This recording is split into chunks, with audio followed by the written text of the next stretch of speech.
ሙእሚን ሐስቦ መርጦ ቀስ ብሎ በሮቹን ከፍቶ ይናገራል።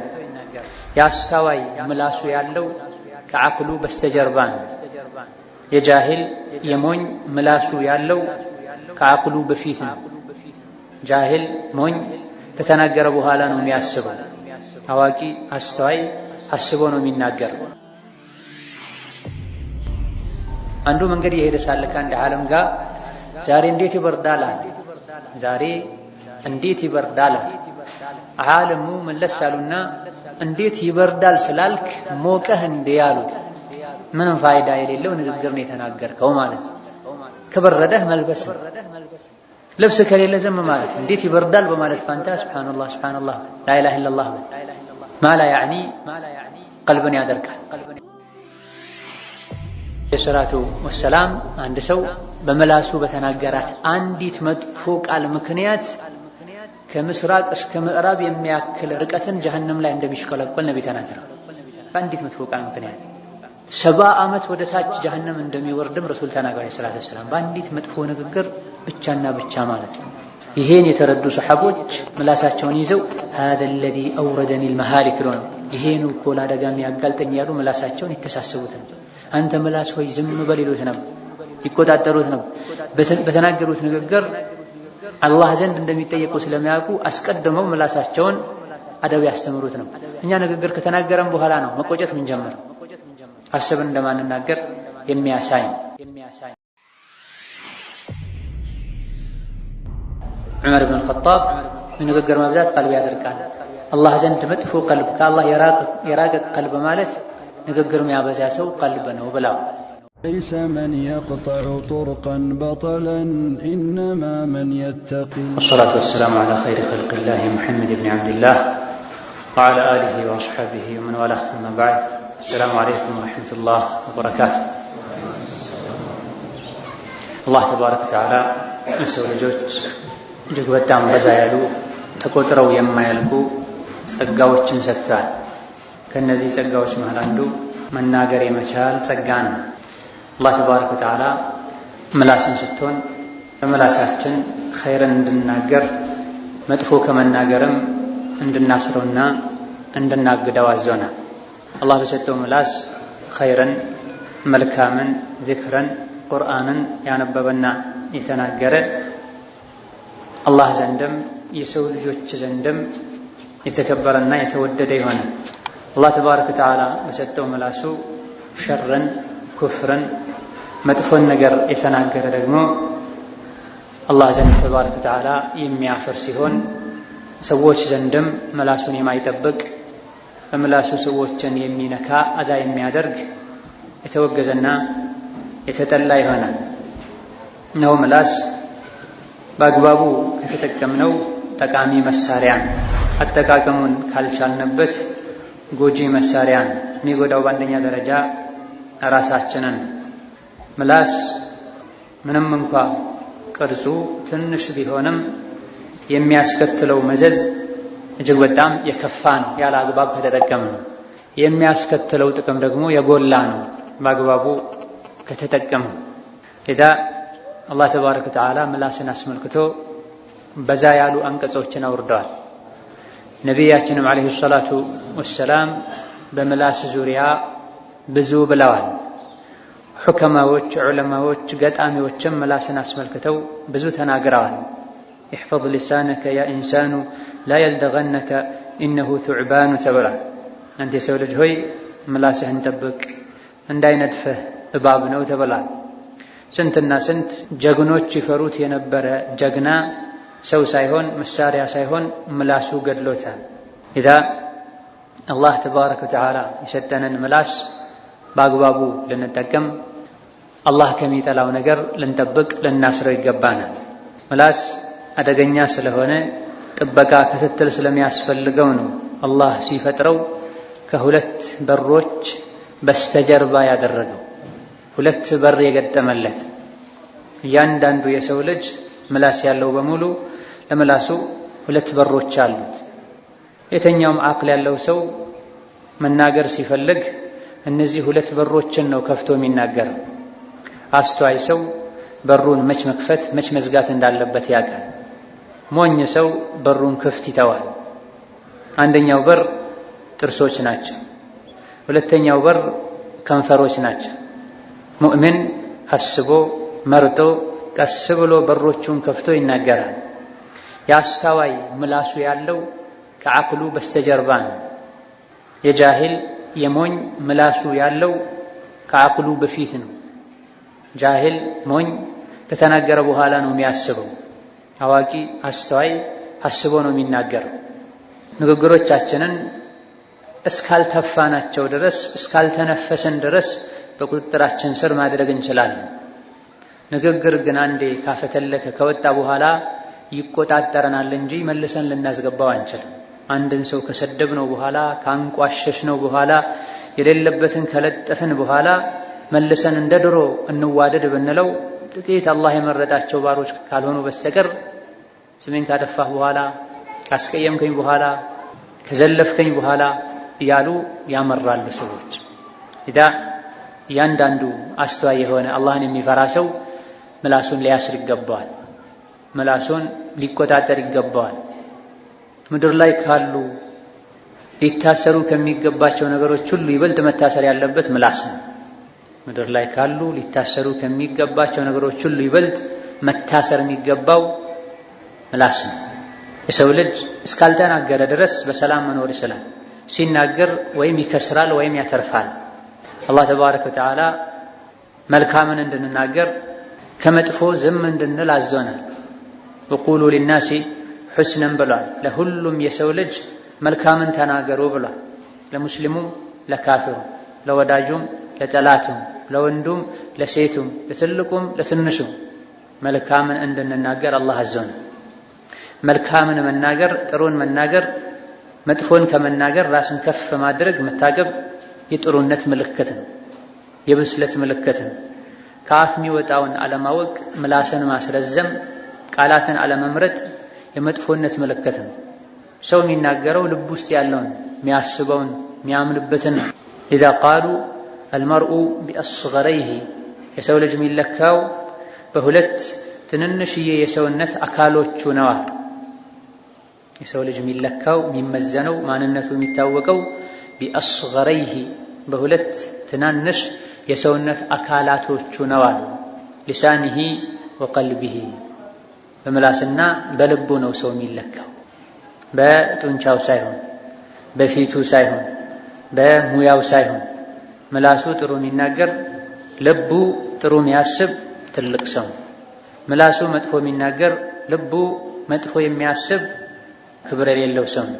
ከሰዎች ሁሉ ጀግና ማለት ጉልበት ያለው ጡንቻ ያለው በጣም ሯጭ የሆነ በጣም ሰዎችን ታግሎ መጣል የሚችል ከባድ ዕቃ ማንሳት የሚችል ሳይሆን ጀግና ማለት ምላሱን መቆጣጠር የሚችል ሰው። ሰዎች እንኳ ክፉ ቢናገሩት መጥፎ የማይመልስ፣ ሰዎች እንኳ ቢዋሹበት ቢያንቋሸሹት አጸፋ ለመመለስ ብሎ ሰዎች ላይ የሌለባቸውን ለበቀል ስሜቱን ተከትሎ ማይናገር ማለት ነው። መች መናገር እንዳለበት የሚያውቅ መናገር ባለበት ቦታ የሚናገር ማለት ነው። ነው ከንግግሮች ሁሉ በላጭ ንግግር የአላህ ንግግር ነው። ቁርአን፣ ዚክርን፣ እስትግፋር፣ ተስቢሕ፣ ተሕሚድ፣ ሶላት ዐለ ነቢይ መናገር የፈለገ ይሄን ሊናገር ይገባዋል። ነቢ ሰላቱ ወሰላም በየኹጥባው ኢነ ኸይረል ሐዲሲ ኪታቡላህ ወኸይሩል ሀድይ ሀድዩ ሙሐመድ ያሉ ሰዎችን ይመክሩ ነበር። ከንግግሮች ሁሉ ያማረ ንግግር በላጭ ንግግር የአላህ ንግግር ነው። ከመንገዶች ሁሉ የተሻለ መንገድ የተመረጠ መንገድ የነቢ ሙሐመድ መንገድ ነው እያሉ ሰዎችን ያስታውሱ ነበር። ስለዚህ ተራ ንግግር ከምንናገር ዚክር ልንል፣ ቁርአን ልንቀራ፣ ከሰዎች የሚጠቅምን ነገር ልንናገር፣ ከመጥፎ ልንከለክላቸው፣ ጥሩ ነገር እንዲሰሩ ልናዛቸው ይገባል። ከንግግሮች ሁሉ መጥፎ ንግግር ደግሞ የኩፍርን ቃል መተንፈስን፣ የሽርክን ቃል መተንፈስን፣ የቢድዓ ቃል መናገር ነው። ወሬ ማዋሰድ ነው። ንጹህ የሆኑ ሰዎችን መጠርጠር ነው። ሰውን ለማጣላት በማለት አንዱ ያላለውን ለሌላኛው ማሰማት፣ ያለውን እንኳ ቢሆን መጥፎን ነገር ወስዶ ማድረስ ሙእሚን ከሆነ ሰው ምላስ ሊገኝ የማይገባው ተግባር ነው። ምላሳችንን አላህ ተባረከ ወተዓላ በፈቀደው መልኩ መጠቀማችን፣ አላህ የከለከለውን ነገር ከመናገር ማገዳችን የምላስን ጸጋ ሽክሩን መመለስ ሲሆን፣ በተቃራኒው ደግሞ በምላሳችን መጥፎ መናገራችን ኸይርን ከመናገር መታቀባችን የምላስን ሽክር አለመወጣት ነው የሚሆን። አላህ ምላስ ሰጥቶኛል፣ መናገር አስችሎኛል፣ የዚህን ኒዕማ ሽክሩን ኸይር በመናገር ከመጥፎ በመታቀብ ልከፍል ይገባኛል ልንል ይገባል። ብዙ አላህ የንግግር ችሎታን የከለከላቸው ሰዎች አሉ። መናገር ማይችሉ፣ ሐሳባቸውን መግለጽ ማይችሉ። እኛን አላህ ተባረከ ወተዓላ እንድንናገር ማድረጉ ኒዕማ ነው፣ ጸጋ ነው። ሽክር ያስፈልገዋል። ሽክሩ ውሸት በማውራት ሰውን ስጋ በመብላት ዲን ላይ በማሾፍ ሰዎች ላይ የሌለባቸውን በመለጠፍ ልንመልስ አይገባም። አላህ መላስ የሰጠን ለመልካም ነገር ልንጠቀመው፣ ሐሳባችን ልንገልጽበት ነው፣ ልንማርበት፣ ልናስተምርበት፣ ከሰው ጋር ልንግባባበት፣ ልንኗኗርበት ነው እንጂ የሰው ክብር ልነካበት፣ የሰው ስም ልናጠፋበት፣ ኩፍር፣ ሽርክ፣ ቢድዓ ልንናገርበት በጭራሽ አይደለም። አላህ ምላስ ሰጥቶ ሳለ በምላሱ አላህ የሚጠላውን የተናገረ የቂያም ቀን ምላስ ባልኖረኝ ዱዳ በሆንኩኝ ብሎ መመኘቱ አይቀርም። ዱንያ ላይ በምላሳቸው አላህ የሚጠላውን የተናገሩ ሰዎች አኺራ ላይ የሚመጣባቸውን መዘዝ ሲያዩ ዱንያ ላይ መናገር ያልቻሉ ሰዎች መደሰታቸው አይቀርም። እንኳንም አልተናገርኩኝ፣ እንኳንም ዱዳ ሆንኩኝ፣ ብናገር ልክ እንደነሱ ምላሴ መዘዝ ያመጣብኝ ነበር ማለታቸው የማይቀር ነው። አላህ ተባረከ ወተዓላ ምላስ የሰጠው በሙሉ ምላሱን በአግባቡ ሊጠቀም ይገባዋል፣ ካልሆነ ዝም ሊል ይገባዋል። አብዱላህ ብን አባስ ምላሳቸውን አውጥተው ይዘው ያ ሃዛ አንተ ምላስ ሆይ መልካምን ተናገር ትርፋማ ትሆናለህ፣ ካልሆነ ከመጥፎ ነገር ጸጥ በል ታቅብ፣ ከክስረት ትድናለህ ይሉት ነበር። አንተ ምላስ ሆይ መልካምን ተናገር ተግነም ትርፋማ ትሆናለህ፣ ከሸር ደግሞ መጥፎን ነገር ከመናገር ታቀብ፣ ከክስረት ትድናለህ ይሉ ነበር። ነቢይም ዓለይሂ ሰላቱ ወሰላም ከሰሓቦቻቸው መሃል አንዱን በዛ ያለ ሰፋ ያለ ምክር ከመከሩት በኋላ አሁን የመከርኩህን ምክር በሙሉ ሊቋጥርልህ ሊሰበስብልህ የሚችልን ምክር ልንገርህ እንዲህ ያሉት። አዎን አላቸው።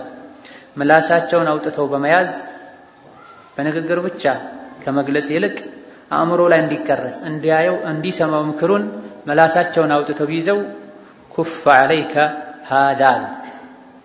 አሁን የዘረዘርኩልህን ሁሉ ምክር መተግበር ማቆየት ከፈለክ ምላስህን ያዘው አሉት፣ አግደው አሉት። ይህኔ በምናወራው ሁሉ አላህ ዘንድ እንጠየቃለን እንዴ ብሎ ጠየቃቸው። ነቢዩ ሰላቱ ወሰላም ሰዎችን ፊታቸው ላይ ግንባራቸው ላይ ጀሀነም ላይ የሚደፋቸው ነገር አለ እንዴ ምላሳቸው ያጨደው እንጂ ብለውታል ነቢዩ ሰላቱ ወሰላም። ሰዎች በአፍጥማቸው በግንባራቸው ጀሀነም ላይ እንዲደፉ የሚያደርገው የምላስ ጣጣ ነው ማለት ነው፣ የምላስ መዘዝ ነው ማለት ነው። የሚከፍሩ ሰዎች በምላሳቸው በተናገሩት መጥፎ ቃል ነው። ሰዎች ሽርክ ላይ የሚወድቁት በምላሳቸው እስቲጋታ ሲያደርጉ ጂኒን ሙታንን ሲጣሩ ነው። ባልና ሚስት የሚጣሉት አንዱ ሌላኛውን የሚያቆስለው የሚጎዳው በምላስም፣ ዝምድና የሚቆረጠው በምላስም። ለዘመዱ መጥፎ ቃል ተናግሮት ሁለተኛ አንተ ቤት አልመጣም ብሎ ይሄዳል፣ ዝምድና ይቆረጣል። ሰበቡ መጥፎ ቃል መናገሩ ነው። ልጅም እንደዚሁ የአባቱ መጥፎ መልስ ሰጥቶ አባት ለልጁ መጥፎ አመለካከት እንዲኖረው እንዲሰድበው እንዲረግመው ያደርጋል። አባትም እንደዚሁ ለልጁ መጥፎ ንግግር በመናገሩ ምክንያት ልጅ ቤት ጥሎ እንዲወጣ ቤት ጥላ እንድትወጣ ሰበብ ይሆናል። ምላስን አለመያዝ አለመጠበቅ ዲንንም ዱንያንም ያበላሽ፣ ከአላህም ጋር ከሰው ልጆችም ጋር ያለንም ግንኙነት እንዲበላሽ ሰበብ ይሆናል። ኢዛ አላህ ምላስ የሰጠው ሰው በምላሱ ኸይርን ሊናገር ሸርን ከመናገር ሊቆጠብ ይገባዋል። ካልሆነ ግን መጸጸቱ አይቀርም፣ መቆጨቱ አይቀርም። ማ የልፊዙ ሚን ቀውሊን ኢላ ለደይህ ረቂቡን ዓቲድ ተብሏል። አንዲትን ቃል አይናገርም የሰው ልጅ ለፍዝ ትንፍሽ አይልም፣ ካጠገቡ መላኢኮች ኖረው ቃሉን ቢመዘግቡት እንጂ ተብሏል። የተናገርነው በሙሉ ይጻፋል፣ ይመዘገባል። የቅያም ቀን ዋጋውን እናገኛለን። ሊዛ ነቢ ሰለላሁ ዐለይሂ ወሰለም አልባኒ ሐሰን ሶሒህ ባሉት ሐዲስ እንሶመተ ነጃ ብላ ዝም ያለ ዳነ ብላ ዝም ያለ ዳነ ብላ። ሌላ ሐዲስ ላይ አሶምቱ ኸይሩን ወቀሊሉን ፋዒሉሁ ብላ ዝምታ መልካም ነው ጥቂቶች እንጂ አያደርጉትም ብላ። ለኸይር እንጂ ምላሳችን ልናንቀሳቀስ አፋችን ልንከፍት አይገባንም። ዝምታን ልንማር ይገባል። ኢብን አቢ ዱንያ አሶምት የሚል ኪታብ አላቸው። ዝምታ ማለት ዝም እንድንል የሚያደርጉን በርካታ ሐዲሶች አሉ፣ የቁርአን አንቀጾች አሉ። የወሬ ማብዛት የውሸት መዘዝን ያወቀ ዝም የማለትን ፋይዳ ጥቅም ያወቀ ዝም ይላል። ማውራት ያለበት ሰዓትና ቦታ ላይ እንጂ አያወራም። ማውራት ያስከፍላል ቢባል በሰላም ይኖር ነበር። ባወራህ ቁጥር ትከፍላለህ። ስታወራ የሚመዘገብበት መዝገብ ብዕር ካንተ ነው ሂሳቡ ቢባል ሰዎች አያወሩም ነው። ከብር በላይ ንግግራቸው የተቆጠበ የተገደበ ይሆን ነበር። ነገር ግን ስለማይከፍሉ ለጊዜው እንደፈለጉ ያወራሉ። በቀን ስንት ቃላት ተነፈስክ፣ ስንት አረፍተ ነገር ተናገርክ ቢባል ጥያቄው የሚከብደው ሰው አለ በብዛት። ንግግር የሥራ አካል ነው ያላለ ሰው ንግግሩ ይበላሻል። ንግግር የሥራ አካል ነው። ልክ ስራዬን እንደምከታተለው እንደምገመግመው ንግግሬንም መገምገም አለብኝ የማይል ሰው ንግግሩ ገደል ይከተዋል። ንግግር ስራ ነው ብሎ ያመነ ሰው ከምላሱ አደጋ መዳን ይችላል። መሄድ፣ መምጣት፣ መቆም፣ መቀመጥ ስራ ነው። ልክ እንደዛ የምላስ መንቀሳቀስም ንግግርም ስራ ነው ብለን ልናምን ይገባል። ይሄን ነው ምላሳችንን መቆጣጠር የምንችለው። አላህ ተባረከ ወተዓላ መተው ማይቻልን ነገር ተው አላለም። ማድረጉ ማይቻልን ነገር አድርጉ አላለም። ምላስን መቆጠብ ይቻላል። ትርፍ ቃልን መተው ይቻላል። ነገር ግን አቅል ያስፈልጋል፣ ኢማን ያስፈልጋል፣ አርቆ አሳቢነት ያስፈልጋል። ዝም ካለን ሐራም እስካላየን ወንጀል እስካላየን መናገር ዋጅብ እስካልሆነብን ድረስ በሰላም መኖር እንችላለን። መናገር ያለብንን ሰዓት ለይተን የምናውቅበት አቅል ነው የሚያስፈልግ። አንዱ መንገድ የሄደ ሳለ ከአንድ ዓለም ጋር ዛሬ እንዴት ይበርዳል አለ። ዛሬ እንዴት ይበርዳል አለ። ዓለሙ መለስ አሉና እንዴት ይበርዳል ስላልክ ሞቀህ እንዴ ያሉት። ምንም ፋይዳ የሌለው ንግግር ነው የተናገርከው ማለት። ከበረደህ መልበስ ነው። ልብስ ከሌለ ዝም ማለት እንዴት ይበርዳል በማለት ፋንታ ሱብሃንአላህ ሱብሃንአላህ ላኢላሃ ኢላላህ ማላ ያዕኒ ቀልብን ያደርጋል። ስራችን እንዲበላሽ ሰበብ ይሆናል። ምላሳችን ከኛ ቁጥጥር ውጭ እንዲሆንም ሰበብ ይሆናል። ሚን ሑስኒ ኢስላሚል መርኢ ተርኩሁ ማላ ያዕኒህ ብላ ነብዩ ሰለላሁ ዐለይሂ ወሰለም። የአንድ ሰው እስልምናው ያማረ ከመሆኑ ምልክቶች መሃል አንዱ ማይመለከተውን ነገር መተው ነው ብላ። ይሄ እዚህ ጋርም ተቀመጠ። እድሜህ ስንት ነው? ሀገርህ የት ነው? ብሔርህ ምንድነው? ስራህ ምንድነው? ምን ሊያደርግልህ ነው እንጠይቀው።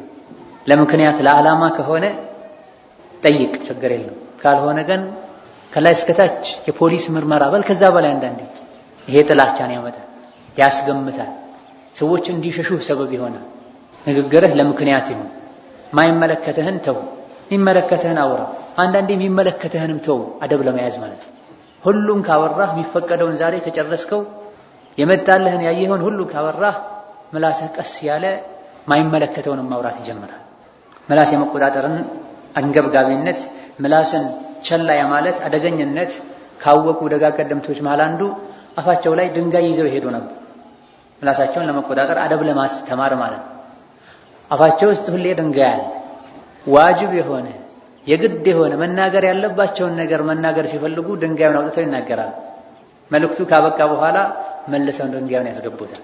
በዚህ መልኩ ለረጅም ዓመታት ምላሳቸውን ታግለው አደብ ከያዘ በኋላ ድንጋዩን ትተው መኖር ጀምረዋል። ማን ነው የሚያደርገው? ድንጋይ የማያስፈልግም፣ በጥርስህ ያዘው። ቀላል ብር ነው። ሰንሰለት ካቴና ምላስህን ረጅም ጊዜ በጥርስህ ያዘ። መናገር ሲኖርብህና ንግግሩ አስፈላጊ ሆኖ ሲገኝ አላቀውና ተናገር። ከዛ በኋላ መለሰ እሰረው በጥርሶች። ይሄን ያልተረዳ ይሄን ያላደረገ ሰው መጸጸቱ አይቀርም፣ ከሰው ጋር መጋጨቱ አይቀርም፣ ከራሱም ጋር መጋጨቱ አይቀርም።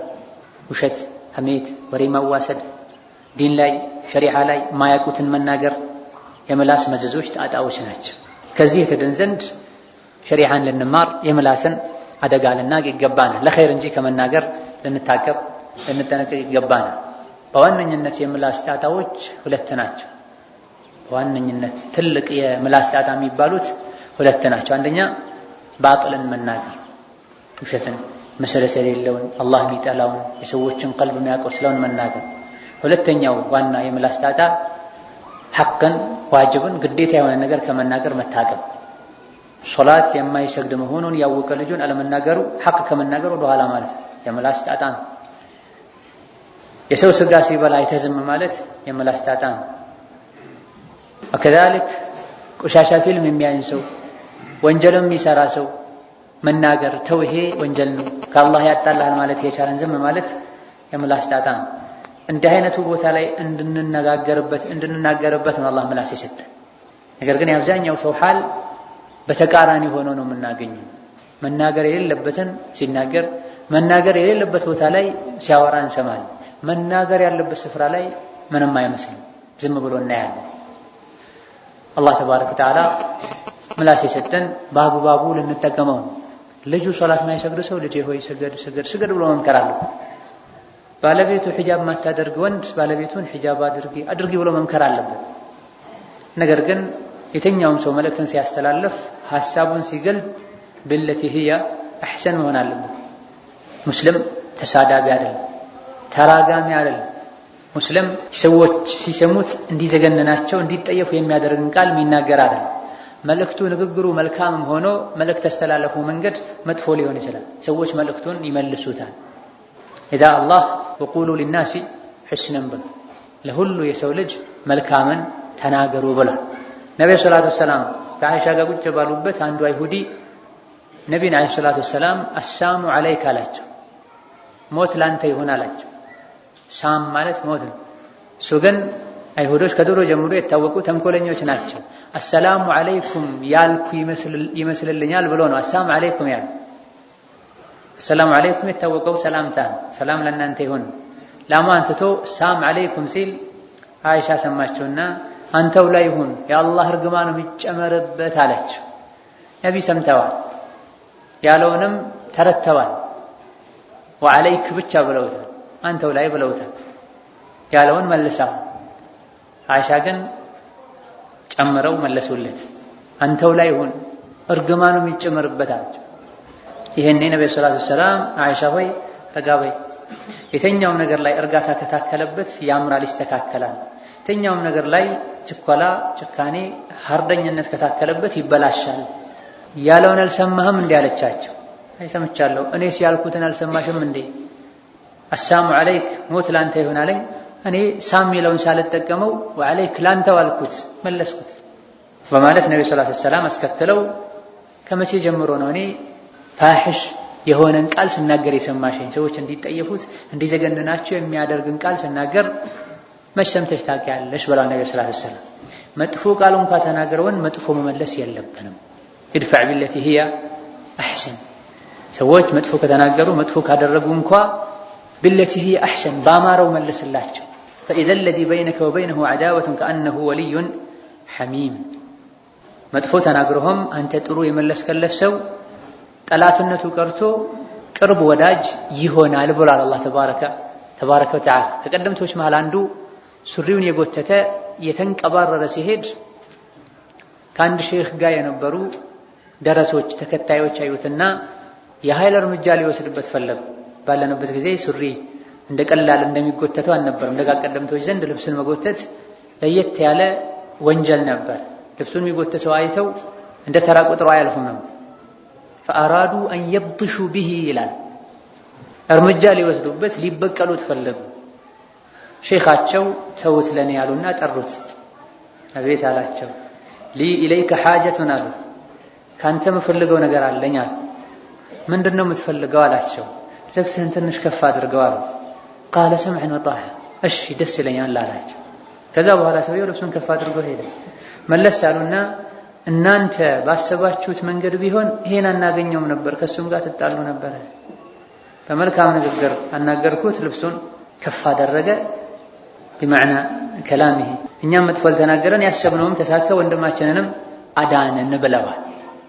إذا በሁሉም የህይወታችን ዘርፍ ላይ መልካም ልንናገር ይገባናል። ባል ከሚስቱ ጋር፣ ልጅ ከወላጁ ጋር፣ ወላጆች ከልጆቻቸው ጋር፣ ጎረቤት ከጎረቤቱ ጋር፣ አሰሪ ከሰራተኛው ጋር መልካምን ልናገር ይገባናል። ተጠቃሚዎች ነን፣ በምንም መልኩ አንጎዳም። እነሆ ነብዩ ሰለላሁ ዐለይሂ ወሰለም አንድ ሰው በመላሱ በተናገራት አንዲት መጥፎ ቃል ምክንያት ከምስራቅ እስከ ምዕራብ የሚያክል ርቀትን ጀሀነም ላይ እንደሚሽከለቆል ነብዩ ተናገሩ። በአንዲት መጥፎ ቃል ምክንያት 70 ዓመት ወደ ታች ጀሀነም እንደሚወርድም ረሱል ተናገሩ ሰለላሁ ዐለይሂ ወሰለም። በአንዲት መጥፎ ንግግር ብቻና ብቻ ማለት ነው። ይሄን የተረዱ ሰሐቦች ምላሳቸውን ይዘው هذا الذي أوردني المهالك ነው፣ ይሄን እኮ ለአደጋ የሚያጋልጠኝ ያሉ ምላሳቸውን ይተሳሰቡት ነው። አንተ ምላስ ሆይ ዝም በል ይሉት ነው፣ ይቆጣጠሩት ነው። በተናገሩት ንግግር አላህ ዘንድ እንደሚጠየቁ ስለሚያውቁ አስቀድመው ምላሳቸውን አደብ ያስተምሩት ነው። እኛ ንግግር ከተናገረን በኋላ ነው መቆጨት ምን ጀመር አስበን እንደማንናገር የሚያሳይ ነው። የምላስ መዘዙ አደጋው እጅግ በጣም ብዙ ነው። በዚህ አጭር ሰዓት የተወሰኑ ደቂቃዎች ተዘርዝሮ የሚያልቅ አይደለም። ነብዩ ሰለላሁ ዐለይሂ ወሰለም በአላህና በመጨረሻው ቀን የሚያምን ሰው መልካምን ይናገር፣ ካልሆነ ዝም ይበል ብለዋል። መጥፎን ከመናገር ዝም ማለት የኢማን ምልክት፣ መጥፎን መናገር የኢማን መድከም ምልክት። በቀልድ መልኩ ከእስላም የሚያወጣ ቃል ሁሉ ይናገራል። እየቀለድኩ ነው ይላል። ሰዎችን ሰድቦ ክብራቸውን ነክቶ ሙሉ ሰው ባለበት የሌለበትን ለጥፎበት ኋላ ላይ እየቀለድኩ ነው ይላል። እንዲህ አይነት ቀልድ የለም። ቀልድ መቀለድ ይቻላል፣ ነገር ግን እንደ ጨው ነው። ጨው እጄ ላይ አለ ብሎ ሰው ምግብ ላይ ገልብጥ ቢያደርገው ምሳ ሳይበላ ይውላል፣ እራት ሳይበላ ያድራል። በመጠኑ ከጨመረው ጨው ምግቡን ያጣፍታል። በሀከዳ ንግግርም እንደዚሁ ነው። በጥቅሉ ንግግርን ልንቆጥብ ልንቀንስ ይገባናል። ሁሉ ነገር የሚበላሸው ብዙ ጊዜ በመሃላችን በንግግር ምክንያት የሚጣሉት ምላስ ባመጣው መዘዝ ነው። ልክ ንግግሩ እንደሰማ ማሰቢያ ጊዜ ሳይኖረው ወዲያውኑ የተነፈስ እንደሆነ ቤት ይፈርሳል፣ ችግር ይመጣል። ወከዛልክ ሰዎች ጥያቄ ሲጠይቁ ቅሬታቸውን ሲያቀርቡም ቀስ ብለው ረጋ ብለው ሊሆን ይገባል። ችግሮች ሊፈቱ የሚችሉት በዚህ ነው። አማ ምላስ አለኝ የምላስ ዘይትም አያልቅም የፈለኩትን እናገራለሁ ያለን እንደሆነ ዱንያ ኺራችን ይበላሻል፣ ኢማናችን ይደክማል፣ ይቀንሳል። ለምላስ ችግር መፍትሄው ምንድነው ያለን እንደሆነ በአንደኛ ደረጃ ኢማንን ማጠንከር ነው። አንደኛው መፍትሄ ኢማንን ማጠናከር ነው። ቀደም ሲል ባነበብነው ሐዲስ መን ካነ ዩእሚኑ ቢላሂ ወልየውሚል አኺር ፈሊየቁል ኸይረን አው ሊየስሙት ብላ በአላህና በመጨረሻው ቀን የሚያምን ሰው መልካምን ይናገር፣ ካልሆነ ዝም ይበል ብላ። መጥፎን ነገር ከመናገር ዝም ማለት ማልችል ከሆነ ኢማን የለኝም፣ ኢማኔ ደካማ ነው ማለት።